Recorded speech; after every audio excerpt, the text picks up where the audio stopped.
किसका recording studio एकंदर सराय डीजे कुंदराज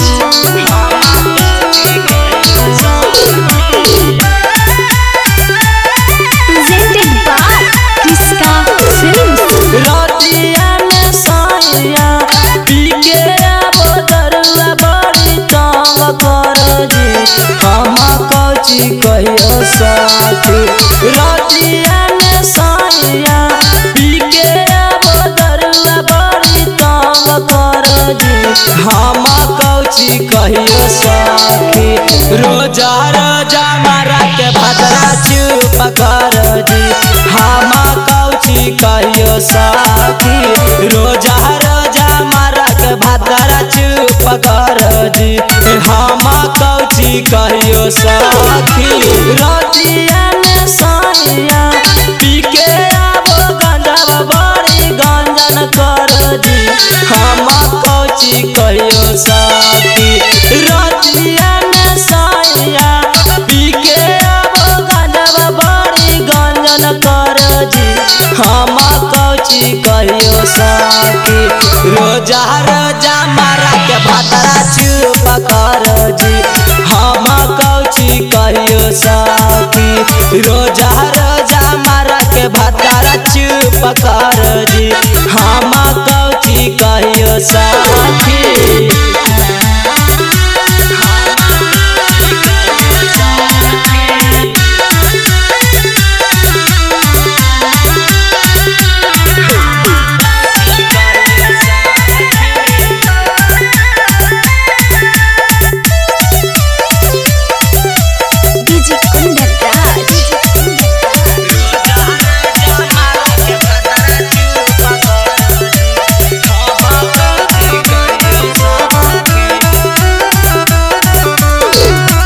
जहिया से शादी करके हम अलियो नाही सुख पैलियो जी हम कौची कहियो साथी। जहिया से शादी करके हम अलियो नाही सुख पैलियो जी हम कौची कहियो साथी। रोजा रोजा मारा के भद्रा चुप कर जी हम कौची कहियो साथी। रोजा रोजा मारा के भद्रा चुप कर जी हम कौची कहियो साथी।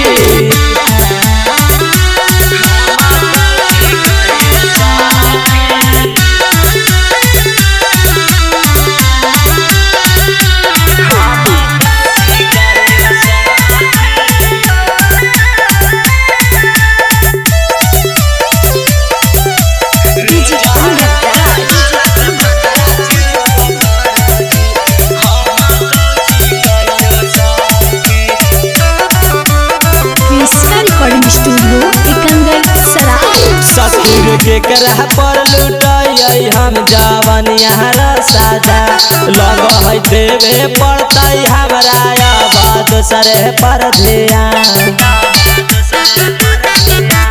ससुर के करह पर लुटाई हम जवनिया सादा लग है देवे पड़तई हमरा आबाद सरे पर ध्यान। यारबा के जैसन पिया कहियो सुख देलक जी हम कौची कहियो साथी। यारबा के जैसा पियावा मोर कहियो न सुख देलक जी हम कौची कहियो साथी। रोजा रोजा मारा के भद्रा चुप कर जी हम कौची कहियो साथी। रोजा रोजा मारा के भद्रा चुप कर जी हम कौची कहियो साथी। देवरु पीरी सवा कबो कबो जवनिया के जाम कर जी हम कौची कहियो साथी। देवरु राहुलवा कबो कबो जवनिया के जाम कर जी हम कौची कौची कहियो साथी। रोजा रोजा मारत भातारा चुप कर जी, हम कौची कहियो साथी। रोजा रोजा मारत भातारा चुप कर जी। इसका रिकॉर्डिंग स्टूडियो एकंगर सराय।